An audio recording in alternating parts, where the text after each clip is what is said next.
raga ketika menyusun kebenaran, keadilan sekalipun dengan cara tetap santun dan kasih dalam lindungan kasih Tuhan Yang Maha Esa.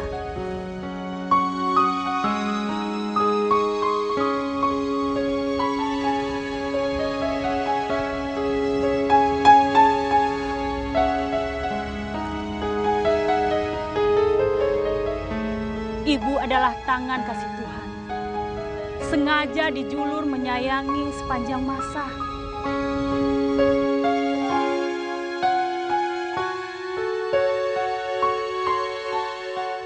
Kasih ibu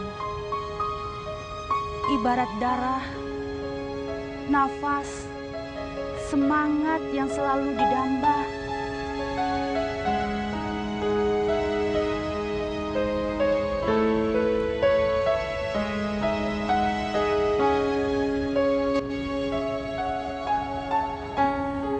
Itulah citra kepribadian bangsa, selalu siap mengembalikan setiap kita pada kehidupan nan rukun, damai, adil, dan sejahtera.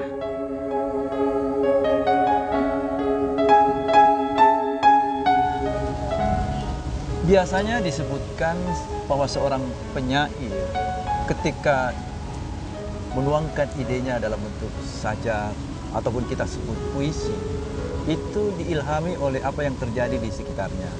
Nah, berkaitan dengan puisi berjudul Kasih Ibu tadi, kalau saya melihat ada kekuatan sosok seorang ibu, entah itu siapa, ibu bangsa mungkin, yang ada tertangkap oleh penyair yang bersangkutan, kemudian dituangkannya.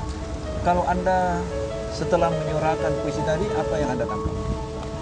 Kalau saya menilai dan menangkap apa yang dituliskan oleh penulis karya Kasih Ibu ini, mungkin baginya ibu itu segala-galanya buat dia, inspirasi buat dia.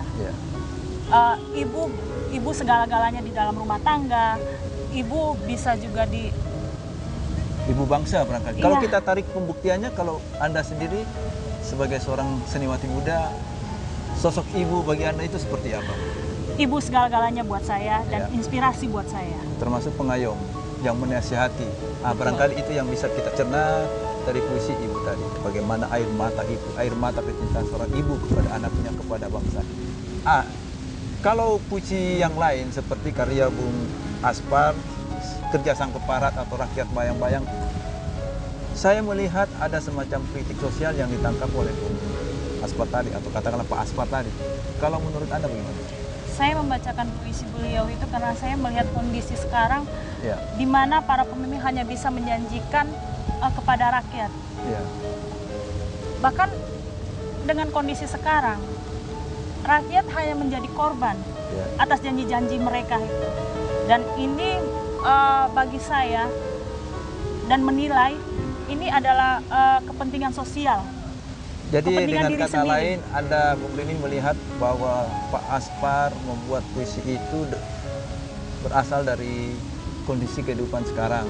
Katakanlah mungkin ada situasi politik, situasi kekuasaan, di mana orang berebutan kekuasaan, berlomba-lomba menjanjikan sesuatu yang lebih kepada rakyat. Seperti itu barangkali? Betul, Kak Salvi. Jadi kondisi yang itu yang saya lihat dan rasakan sekarang, sehingga saya membawakan puisi beliau. Dan Anda merasa nyaman ketika membacakannya dan yakin itu benar? Saya merasa nyaman dan sangat puas membacakan puisi beliau. Puisi yang menyuarakan kata hati rakyat.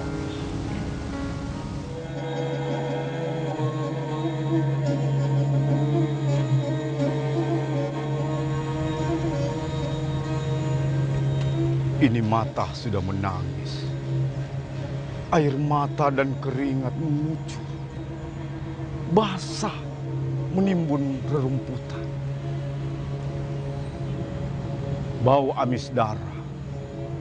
Peperangan dan dendam belum usai.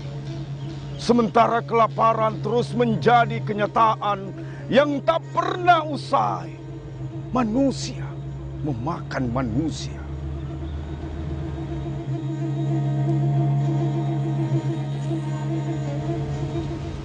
Di sana terjadi peperangan lantaran dendam masa lalu.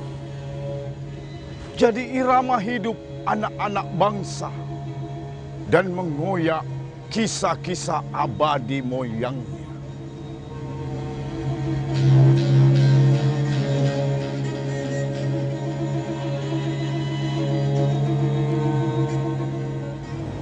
Kidung hatinya adalah darah, denyut nadinya adalah murka, napas jantungnya adalah kebencian.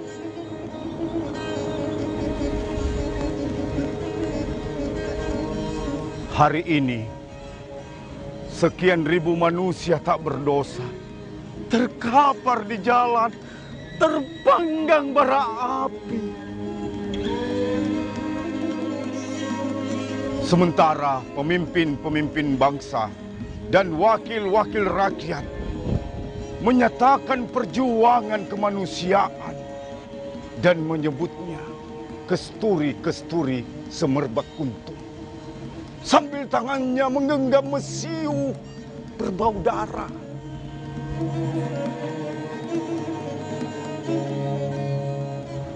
Hari ini sama saja kemarin.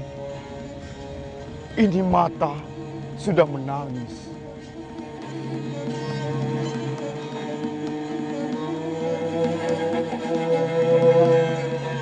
Bung Rahim, kalau pada hakikatnya sebuah karya puisi, sebuah karya sastra itu enak dibaca, ada juga yang enak disuarakan.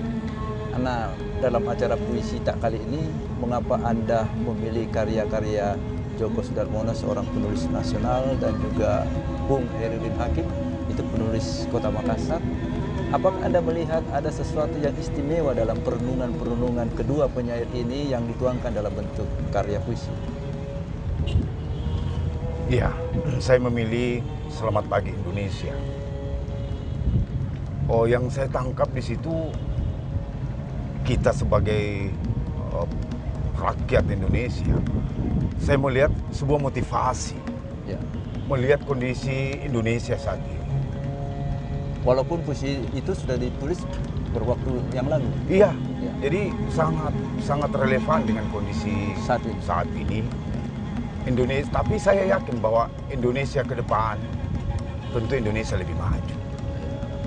Jadi kita tidak melihat apa yang kondisi yang terjadi saat ini di mana-mana, seperti penggambaran seekor burung dalam puisinya. Seekor burung yang disimbolkan oleh Disimbolkan, Djoko itu ya, sebagai trompet, ya mungkin? Iya, trompet. Kemudian seorang ibu, Ya. seorang ibu, di mana ibu itu kita di apa ya, di semacam Kita untuk dianjurkan renungkan, untuk selalu hormat kepada ibu, hormat merenungkan pada ibu, nasihat-nasihat seorang ibu. seperti juga keseharian kita. Seorang ibu yang diidentikan dengan sebuah bangsa barangkali. Iya, saya kira seperti itu.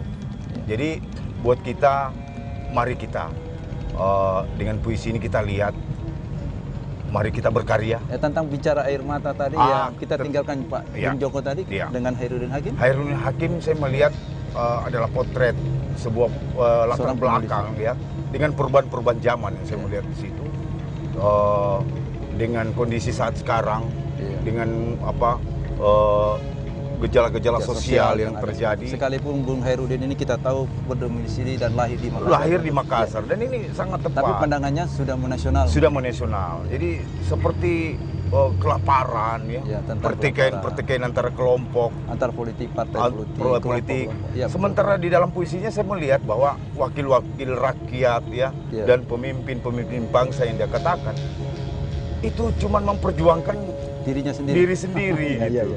Boleh. Jadi saya melihat Hairudin Hakim sangat cerdas. Artinya syah-syah saja seorang Hairudin Hakim menangkap seperti itu tentang keadaan berbangsa dan bernegara di mana dia tinggal. Iya. Ada hal lain yang menarik mungkin yang ingin disampaikan oleh Hairudin Hakim? Itu tadi, bahwa yang saya melihat itu bahwa gejala-gejala sosial yang terjadi. Artinya seorang penyair punya kemerdekaan untuk merenungi apa yang terjadi di sekitarnya, lalu menuangkannya ke dalam sebuah karya tulis, dan para seniman menyuarakannya seperti Anda. Saya kira demikian, makanya saya memilih puisi. Hairudin Hakim. Ya, saya kira terima kasih. itu. Ya.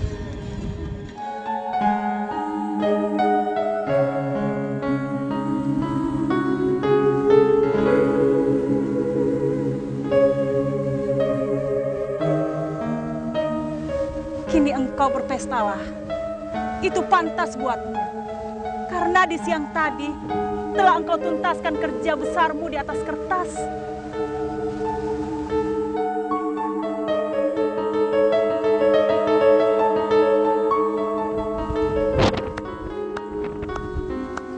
Hadirin mengangguk-ngangguk, riuh tepuk tangan, mulut yang berdecak.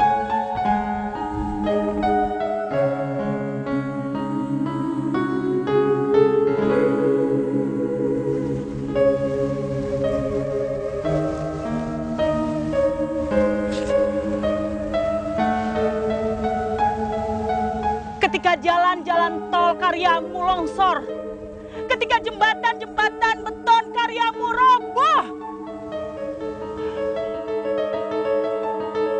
adakah engkau masih tegak berdiri di depan mahkamah rakyat yang marah? Puji Tuhan, ternyata engkau masih bisa.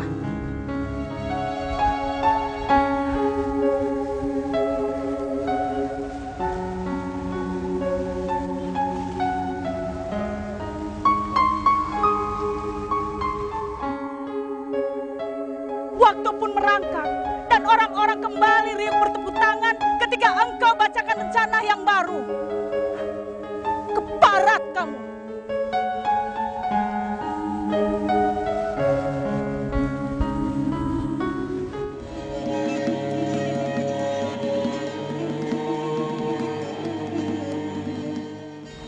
Ada kenangan yang menetes di jalanan yang berdebu, juga detik-detik yang gugur. Begitu hampa dan percuma pada gelisah yang mengendap di sudut hati.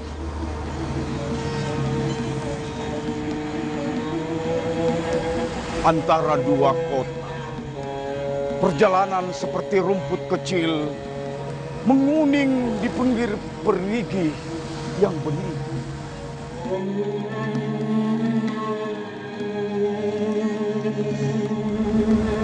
Apakah mesti kutanyakan maknanya? Ada pepohonan yang gelisah mencari wajah yang dicerminkan, layu dan memburam. Antara dua kota, perjalanan telah kehilangan warna.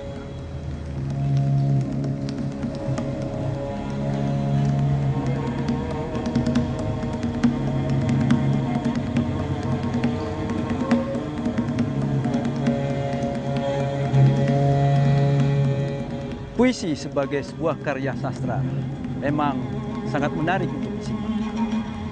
Puisi Tak, produksi TVRI Sulawesi Selatan akan hadir di lain kesempatan dengan menampilkan seniman-seniman muda Kota Makassar dan Sulawesi Selatan.